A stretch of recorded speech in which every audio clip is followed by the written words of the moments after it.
இந்த வீடியோவை ஃபுல்லா பாருங்க. ஒரு கழுதை ஒண்ணு இருக்கு. அதோட ஓனர் என்ன பண்றாரு, ஒரு கோல்டன் பேடில் ஒண்ணு கட்டி விடுறாரு.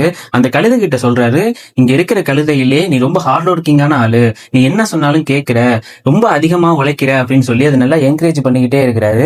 அந்த கழுதையும் தன்னை ஒரு பெருமையை நினைச்சுக்கிட்டு அது என்ன பண்ணுது, வழக்கமா பாக்குற வேலையை தாண்டி எக்ஸ்ட்ராவும் நிறைய வேலை பார்க்குது. டே நைட்டா என்ன பண்ணுது, கண்ணு முழிச்சு அதோட சுமையை தூக்கிட்டு போயிட்டே இருக்கு. ரொம்ப அதிகமா உழைச்சிக்கிட்டே இருக்கு. ஒரு நாள் என்ன நினைச்சு, அது ரொம்ப உடம்பு சரியாம போனுச்சு. மறுபடியும் அந்த உடம்பு சரியாம போனப்பையும் அது உழைச்சிக்கிட்டே இருக்கிறதுனால என்ன ஆயிடுச்சு, ஒரு நாள் அது இறந்து போயிட்டு அந்த ஓனர் வந்து பாக்குறாரு, அந்த கழுதை அங்கேயே செத்து போயிடுச்சு. அதுகிட்ட இருந்து உள்ள கோல்டன் பேடில கட்டி இன்னொரு எங்கான ஒரு கழுதைக்கு கொடுக்குறாரு. இதே மாதிரிதான் நம்ம லைஃபும், எஸ்பெஷலி பாத்தீங்கன்னா இந்த கார்பரேட் ஊழியர்களுக்கும் ஐடி ஊழியர்களுக்கும் ஒண்ணு சொல்றேன். உங்களுடைய முதலாளி என்ன பண்ணுவாங்க, உங்களை ஓட வச்சுக்கிட்டே இருப்பாங்க. அதை கொஞ்சம் கவனிங்க. உங்க ஹெல்த் ரொம்ப முக்கியம். உனக்கு வந்து சம்பளத்தை உயர்த்தி தரேன், இன்னும் 2 வருஷத்துல இன்னும் கொஞ்சம் அதிகமா உயர்த்தி தரேன் அப்படின்னு சொல்லி உங்களை வேலை வாங்கிக்கிட்டே தான் இருப்பாங்க. ஒரு கட்டத்துல அதுக்கு டயர்டாகி நீங்க கீழே விழுவீங்க. உங்களுடைய அந்த சிம்மாசனத்தை இன்னொருத்தருக்கு அந்த ஓனர் கொடுத்துட்டு போயிட்டே இருப்பாங்க. ஸோ அப்பப்போ உங்க ஹெல்த்தை கொஞ்சம் பார்த்துக்கோங்க. ஒர்க் இருந்தாலும் ஹெல்த்தை பார்த்துக்கோங்க.